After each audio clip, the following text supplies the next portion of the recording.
Hey everybody, this is Sheriff Tim Carter, Shenandoah County Sheriff, and guess what? We're getting ready to get back to school in Shenandoah County. This week is the first day of public school in Shenandoah County, and I've got a special guest. Well, I actually got two special guests with me. I've got Supervisor of Transportation for Shenandoah County Public Schools, Luke Long. Luke, thanks for coming by and being with us today. Thank you, Sheriff. And I've got Sergeant Whitney Monk. She's our Supervisor of School Resource Officers here in Shenandoah County with the Shenandoah County Sheriff's Office. Whitney, thanks for taking a few minutes to come in this morning. Thank you, Sheriff. So let's talk about school transportation. Because as we were sitting here getting ready for the podcast this morning, one of the things that it occurred to me as I was talking to Luke and Whitney is, this is actually the first time in 2 years that we've done this, going back to school in the August time period. I mean, the last year or so, it's been a little bit different. Actually, the last 2 years have been a little bit different. So let's talk about that because I think there are a lot of changes and a lot of updates that we want to give parents about the upcoming school year. So from a transportation perspective, Luke, can you tell us what some of the challenges that you and your team are facing as the school year gets kicked off this week? Yes, Sheriff. One of the things to keep in mind is we're doing the best we can, but there is an inability to anticipate parent traffic to a certain degree as everybody returns and we have students on our buses again and parents on our campuses. The other thing is also to keep in mind the return of a non-modified schedule. We are going back to 5 days a week in the operations that we remember at approximately 2 years ago. And the other thing is that we always deal with is the lack of substitutes. So if anybody is interested in doing so, we are certainly hiring and training our substitutes to drive for us. And I tell you, hiring's been a challenge for everybody at this point. I know for the school system and for law enforcement, and I'm sure for a lot of other organizations. Let's talk a little bit about the school bus schedule. How does a person find out about the route that their child will be on? Sure. So on Shenandoah County Public Schools, our website, there is a link called Bus Schedules, and it'll take you to a format that you can plug in the number address of which your child resides or you have requested from transportation to and from school, and you can put that in and it'll populate the bus number, the stop that affects your student, and the approximate time for pickup in the morning and drop off in the afternoon. Now, do you need to call the school? Does a parent need to call the school? Yes, we are offering transportation to all students, but we still have the parents or guardians calling the school of which the child attends to make the indication of where they're requesting transportation to and from. So can any child, so that would say any child can take a bus to school and return home?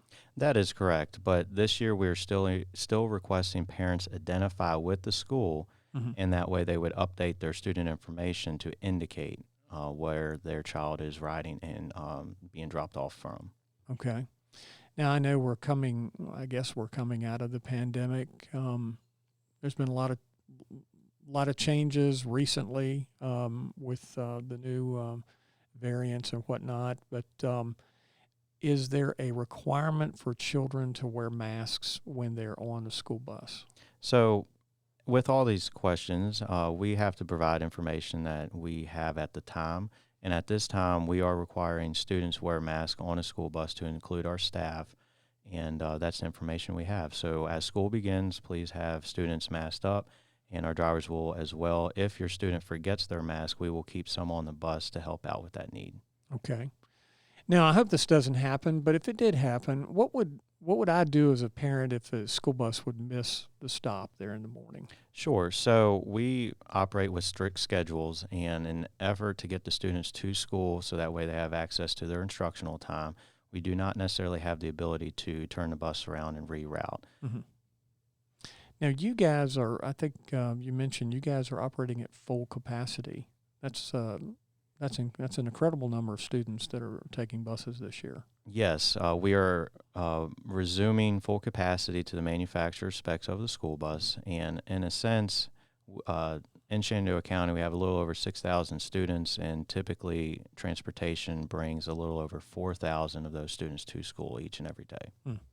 Now there's also a percentage of parents that drop their children off at the school or pick them up in the course of the day. Can you give a little bit of advice to those parents that are going to be traveling there in the morning or picking up in the afternoon? What would you tell parents if they're in that group of people? Sure. I would suggest provide some time and some patience and some grace for schools as we are transitioning from COVID routes, if you will. We kind of adapted to the traffic as well as we could, and now we're returning to what most of us have recalled for approximately 2 years ago. Mm-hmm. One of the things I would like to encourage is that parents do not arrive too early in the afternoon, so that way our school buses can get into the campuses and make sure that they get students home in the afternoon on time. Mm-hmm. So just having a lot of patience. In the first week or two of school is usually it's difficult for everybody as we transition, much let alone from last year to this year. So just having patience as we all work together for a common good.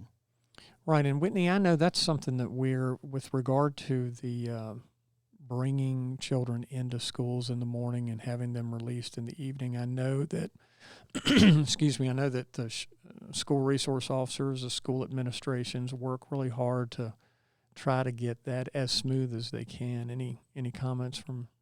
I know last year was pretty difficult with traffic on all campuses, but like we said last time, SROs are in their intersections and directing traffic to try to get the parents in as quickly and safely as possible. Mm-hmm. And I tell you, I can't stress enough, Luke, and you said it, having a time cushion and giving yourself a little bit more time, because I do think it's a temporary issue in the morning or in the afternoon, and people just need to be patient and need to be mindful of pedestrian traffic and just the volume of people and traffic in that situation. Are there any other changes or things that we haven't talked about this morning?